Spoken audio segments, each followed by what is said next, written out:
ओम शांति। 2 जनवरी 2025। बाबा के महावाक्य। मीठे बच्चे, बाप का पाठ एक्यूरेट है। वह अपने समय पर आते हैं, जरा भी फर्क नहीं पड़ सकता। उनके आने का यादगार शिवरात्रि खूब धूमधाम से मनाओ। प्रश्न: किन बच्चों के विकर्म पूरे पूरे विनाश नहीं हो पाते? उत्तर: जिनका योग ठीक नहीं है, बाप की याद नहीं रहती, तो विकर्म विनाश नहीं हो पाते। योग युक्त न होने से इतनी सद्गति नहीं होती। पाप रह जाते हैं, फिर पद भी कम हो जाता है। योग नहीं तो नाम रूप में फंसे रहते हैं। उनकी ही बातें याद आती रहती हैं। वह देही अभिमानी रह नहीं सकते। गीत। यह कौन आज आया सवेरे सवेरे। ओम शांति। सवेरा कितने बजे होता है? बाबा सवेरे कितने बजे आते हैं? कोई ने कहा 3 बजे, कोई ने कहा 4, कोई ने कहा संगम पर, कोई ने कहा 12 बजे। बाबा एक्यूरेट पूछते हैं, 12 को तो तुम सवेरे नहीं कह सकते हो। 12:01 हुआ, 1 मिनट हुआ तो एएम अर्थात सवेरा शुरू हुआ। यह बिल्कुल सवेरा है। ड्रामा में इनका पाठ बिल्कुल एक्यूरेट है। सेकंड की भी देरी नहीं हो सकती। यह ड्रामा अनादि बना हुआ है। 12:01 जब तक नहीं हुआ है तो एएम नहीं कहेंगे। यह बेहद की बात है। बाप कहते हैं, मैं आता हूं सवेरे सवेरे। विलायत वालों का एएम पीएम एक्यूरेट चलता है। उन्हों की बुद्धि फिर भी अच्छी है। वह इतना सतो प्रधान भी नहीं बनते हैं, तो तमो प्रधान भी नहीं बनते हैं। भारतवासी ही 100% सतो प्रधान, फिर 100% तमो प्रधान बनते हैं। तो बाप बड़ा एक्यूरेट है। सवेरे अर्थात 12:01 सेकंड का हिसाब नहीं रखते। सेकंड पास होने में मालूम भी नहीं पड़ता। अब यह बातें तुम बच्चे ही समझते हो। दुनिया तो बिल्कुल घोर अंधियारे में है। बाप को सभी भक्त दुख में याद करते हैं, पतित पावन आओ। परंतु वह कौन है, कब आते हैं, यह कुछ भी नहीं जानते। मनुष्य होते हुए एक्यूरेट कुछ नहीं जानते, क्योंकि पतित तमो प्रधान है। काम भी कितना तमो प्रधान है। अभी बेहद का बाप ऑर्डिनेंस निकालते हैं, बच्चे काम जीत जगत जीत बनो। अगर अभी पवित्र नहीं बनेंगे तो विनाश को पाएंगे। तुम पवित्र बनने से अविनाशी पद को पाएंगे। तुम राजयोग सीख रहे हो ना? स्लोगन में भी लिखते हैं, बी होली बी योगी।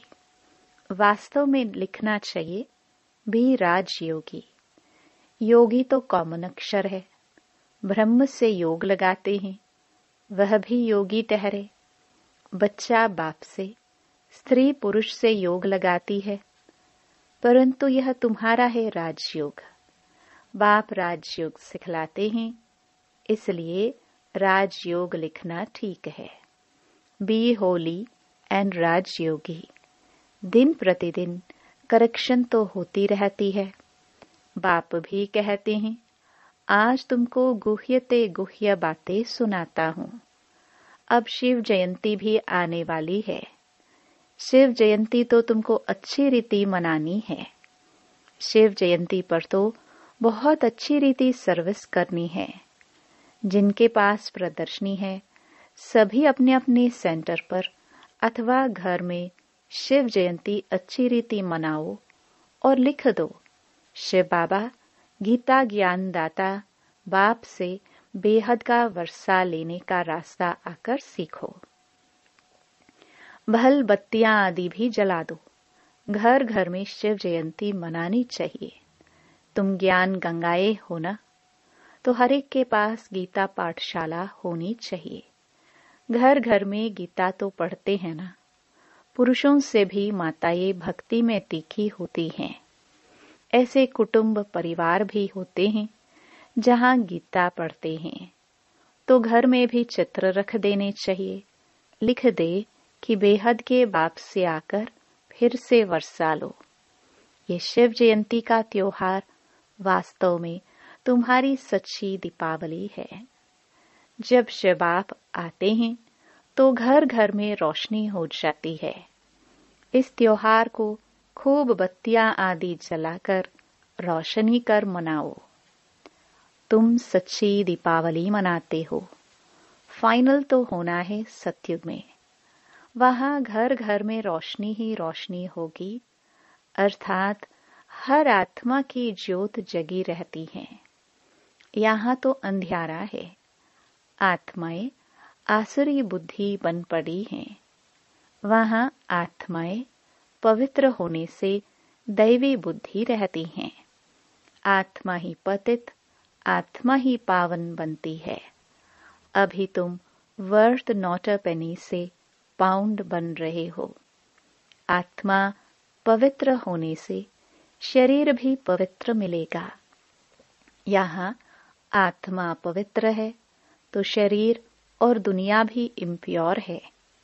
इन बातों को तुम्हारे में से कोई थोड़े हैं जो यथार्थ रीति समझते हैं और उनके अंदर खुशी होती है। नंबरवार पुरुषार्थ तो करते रहते हैं। ग्रहचारी भी होती है। कभी राहु की ग्रहचारी बैठती है तो आश्चर्यवत भागंती हो जाते हैं। बृहस्पति की दशा से बदलकर ठीक राहु की दशा बैठ जाती है। काम विकार में गया और राहु की दशा बैठी। मल्ल युद्ध होती है ना। तुम माताओं ने देखा नहीं होगा, क्योंकि माताएं होती हैं घर की घरेत्री। अब तुमको मालूम है, भ्रमरी को घरेत्री अर्थात घर बनाने वाली कहते हैं। घर बनाने का अच्छा कारीगर है, इसलिए घरेत्री नाम है। कितनी मेहनत करती है, वो भी पक्का मिस्त्री है। 2-3 कमरा बनाती है, 3-4 कीड़े ले आती हैं। वैसे तुम भी ब्राह्मणिया हो। चाहे 1-2 को बनाओ, चाहे 10-12 को, चाहे 100 को, चाहे 500 को बनाओ। मंडप आदि बनाते हो, यह भी घर बनाना हुआ ना। उनमें बैठ सबको भू भू करते हो। फिर कोई तो समझकर कीड़े से ब्राह्मण बनते हैं, कोई सड़ा हुआ निकलते हैं, अर्थात इस धर्म के नहीं है। इस धर्म वालों को ही पूरी रीति टच होगा। तुम तो फिर भी मनुष्य हो ना। तुम्हारी ताकत उनसे भ्रमरी से तो जास्ती है। तुम 2000 के बीच में भी भाषण कर सकते हो। आगे चल 4-5 हजार की सभा में भी तुम जाएंगे। भ्रमरी की तुम्हारे से भेंट है। आजकल सन्यासी लोग भी बाहर विदेशों में जाकर कहते हैं, हम भारत का प्राचीन राजयोग सिखाते हैं। आजकल माताएं भी गेरू कफनी पहनकर जाती हैं, फॉरेनर्स को ठगा कर आती हैं। उनको कहती हैं, भारत का प्राचीन राजयोग भारत में चलकर सीखो। तुम ऐसे थोड़े कहेंगे कि भारत में चलकर सीखो। तुम तो फॉरेन में जाएंगे तो वहां ही बैठ समझाएंगे। यह राजयोग सीखो तो स्वर्ग में तुम्हारा जन्म हो जाएगा। इसमें कपड़ा आदि बदलने की बात नहीं है। यहाँ ही देह के सब संबंध भूल अपने को आत्मा समझ बाप को याद करो। बाप ही लिबरेटर गाइड है, सबको दुख से लिबरेट करते हैं। अभी तुमको सतो प्रधान बनना है। तुम पहले गोल्डन एज में थे, अब आयरन एज में हो। सारी वर्ल्ड, सभी धर्म वाले आयरन एज में हैं। कोई भी धर्म वाला मिले, उनको कहना है, बाप कहते हैं अपने को आत्मा समझ मुझे याद करो तो तुम पावन बन जाएंगे, फिर मैं साथ ले जाऊंगा। बस इतना ही बोलो, जास्ती नहीं। यह तो बहुत सहज है। तुम्हारे शास्त्रों में भी है कि घर घर में संदेश दिया। कोई एक रह गया तो उसने उल्हना दिया, मुझे कोई ने बताया नहीं। बाप आए हैं तो पूरा ढिंडोरा पीटना चाहिए। एक दिन जरूर सबको पता पड़ेगा कि बाप आए हैं, शांति धाम सुख धाम का वर्षा देने। बरोबर जब डेटीइज्म था तो और कोई धर्म नहीं था, सभी शांति धाम में थे। ऐसे ऐसे ख्यालात चलने चाहिए, स्लोगन बनाने चाहिए। बाप कहते हैं देह सहित सब संबंधों को छोड़ो, अपने को आत्मा समझ मुझ बाप को याद करो तो आत्मा पवित्र बन जाएगी। अभी आत्माएं अपवित्र हैं, अभी सबको पवित्र बनाए बाप गाइड बन वापस ले जाएंगे। सब अपने अपने सेक्शन में चले जाएंगे, फिर डेटी धर्म वाले नंबरवार आएंगे। कितना सहज है। यह तो बुद्धि में धारण होना चाहिए। जो सर्विस करते हैं वह छिपे नहीं रह सकते, डिसर्विस करने वाले भी छिप नहीं सकते। सर्विसेबल को तो बुलाते हैं। जो कुछ भी ज्ञान नहीं सुना सकते उनको थोड़े ही बुलाएंगे, वह तो और ही नाम बदनाम कर देंगे। कहेंगे बीके ऐसे होते हैं क्या, पूरा रेस्पॉन्ड भी नहीं करते, तो नाम बदनाम हुआ ना। शिव बाबा का नाम बदनाम करने वाले ऊंच पद पा ना सके। जैसे यहाँ भी कोई तो करोड़पति हैं, पदमपति भी है, कोई तो देखो भूख मर रहे हैं, ऐसे बेगर्स भी आकर प्रिंस बनेंगे। अभी तुम बच्चे ही जानते हो, वही श्री कृष्ण जो स्वर्ग का प्रिंस था, वह फिर बेगर बनते हैं, फिर बेगर टू प्रिंस बनेंगे। यह बेगर थे ना, थोड़ा बहुत कमाया, वह भी तुम बच्चों के लिए, नहीं तो तुम्हारी संभाल कैसे हो। ये सब बातें शास्त्रों में थोड़ी ही हैं, शिव बाबा ही आकर बतलाते हैं। बरोबर यह गांव का छोरा था, नाम कोई श्री कृष्ण नहीं था। यह आत्मा की बात है, इसलिए मनुष्य मूंझे हुए हैं। तो बाबा ने समझाया, शिव जयंती पर हर एक घर घर में चित्रों पर सर्विस करे, लिख दे कि बेहद के बाप से 21 जन्मों के लिए स्वर्ग की बादशाही सेकंड में कैसे मिलती है, सो आकर समझो। जैसे दिवाली पर मनुष्य बहुत दुकान निकाल बैठते हैं, तुमको फिर अविनाशी ज्ञान रत्नों का दुकान निकाल बैठना है। तुम्हारा कितना अच्छा सजाया हुआ दुकान होगा। मनुष्य दिवाली पर करते हैं, तुम फिर शिव जयंती पर करो। जो शिव बाबा सबके दीप जगाते हैं, तुमको विश्व का मालिक बनाते हैं। वह तो लक्ष्मी से विनाशी धन मांगते हैं और यहाँ जगदम्बा से तुमको विश्व की बादशाही मिलती है। यह राज बाप समझाते हैं। बाबा कोई शास्त्र थोड़ी उठाते हैं, बाप कहते हैं मैं नॉलेजफुल हूं ना। हाँ, यह जानते हैं फलाने बच्चे सर्विस बहुत अच्छी करते हैं, इसलिए याद पड़ती है। बाकी ऐसे नहीं कि एक एक के अंदर को बैठ जानता हूं। हाँ, कोई समय पता पड़ जाता है, ये पतित है, शक पड़ता है, उनकी शक्ल ही मायूस हो जाती है, तो ऊपर से बाबा भी कहला भेजता है, इनसे पूछो। ये भी ड्रामा में नोंद है, जो कोई कोई के लिए बताते हैं, बाकी ऐसे नहीं सबके लिए बताएंगे। ऐसे तो ढेर हैं, काला मुंह करते हैं, जो करेंगे सो अपना ही नुकसान करेंगे। सच बतलाने से कुछ फायदा होगा, नहीं बताने से और ही नुकसान करेंगे। समझना चाहिए बाबा हमको गोरा बनाने आए हैं और हम फिर काला मुंह कर लेते हैं। यह है ही कांटों की दुनिया, ह्यूमन कांटे हैं। सत्युग को कहा जाता है गार्डन ऑफ अल्लाह और यह है फॉरेस्ट। इसलिए बाप कहते हैं जब जब धर्म की ग्लानि होती है तब मैं आता हूँ। फर्स्ट नंबर श्री कृष्ण देखो फिर 84 जन्मों के बाद कैसा बन जाता है। अभी सब हैं तमो प्रधान, आपस में लड़ते रहते हैं, ये सब ड्रामा में है।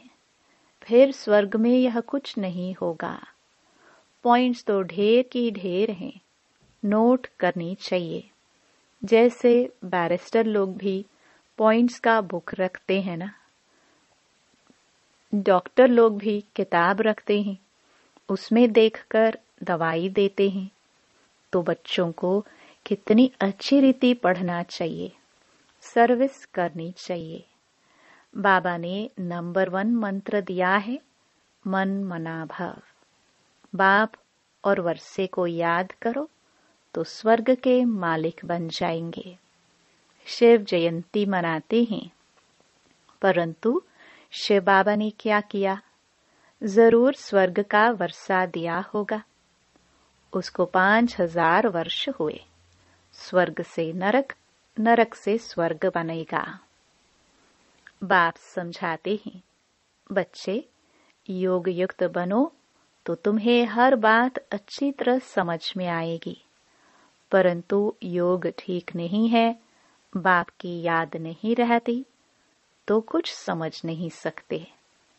विक्रम भी विनाश नहीं हो पाते। योग युक्त न होने से इतनी सद्गति भी नहीं होती है, पाप रह जाते हैं, फिर पद भी कम हो जाता है। बहुत हैं, योग कुछ भी नहीं है, नाम रूप में फंसे रहते हैं, उनकी ही याद आती रहेगी, तो विक्रम विनाश कैसे होंगे? बाप कहते हैं देही अभिमानी बनो। अच्छा, मीठे मीठे सिखिलदे बच्चों प्रति माता पिता बाप दादा का याद प्यार और गुड मॉर्निंग। रूहानी बाप की रूहानी बच्चों को नमस्ते। धारणा के लिए मुख्य सार। पहला, शिव जयंती पर अविनाशी ज्ञान रत्नों का दुकान निकाल सेवा करनी है। घर घर में रोशनी कर सबको बाप का परिचय देना है। दूसरा, सच्चे बाप से सच्चा होकर रहना है, कोई भी विक्रम करके छिपाना नहीं है। ऐसा योग युक्त बनना है जो कोई भी पाप रह ना जाए, किसी के भी नाम रूप में नहीं फंसना है। वरदान, मैंपन के भान को मिटाने वाले ब्रह्मा बाप समान श्रेष्ठ त्यागी भव। संबंध का त्याग, वैभवों का त्याग कोई बड़ी बात नहीं है, लेकिन हर कार्य में, संकल्प में भी औरों को आगे रखने की भावना रखना, अर्थात अपनेपन को मिटा देना, पहले आप करना, यह है श्रेष्ठ त्याग। इसे ही कहा जाता स्वयं के भान को मिटा देना। जैसे ब्रह्मा बाप ने सदा बच्चों को आगे रखा, मैं आगे रहूं, इसमें भी सदा त्यागी रहे। इसी त्याग के कारण सबसे आगे अर्थात नंबर 1 में जाने का फल मिला। तो फॉलो फादर। स्लोगन: फट से किसी का नुक्स निकाल देना, ये भी दुख देना है। अपनी शक्तिशाली मनसा द्वारा सकाश देने की सेवा करो। जैसे ऊंची टावर से सकाश देते हैं, लाइट माइट फैलाते हैं, ऐसे आप बच्चे भी अपनी ऊंची स्थिति अथवा ऊंचे स्थान पर बैठ कम से कम 4 घंटे विश्व को लाइट और माइट दो। जैसे सूर्य भी विश्व में रोशनी तब दे सकता है जब ऊंचा है, तो साकार सृष्टि को सकाश देने के लिए ऊंचे स्थान निवासी बनो। ओम शांति।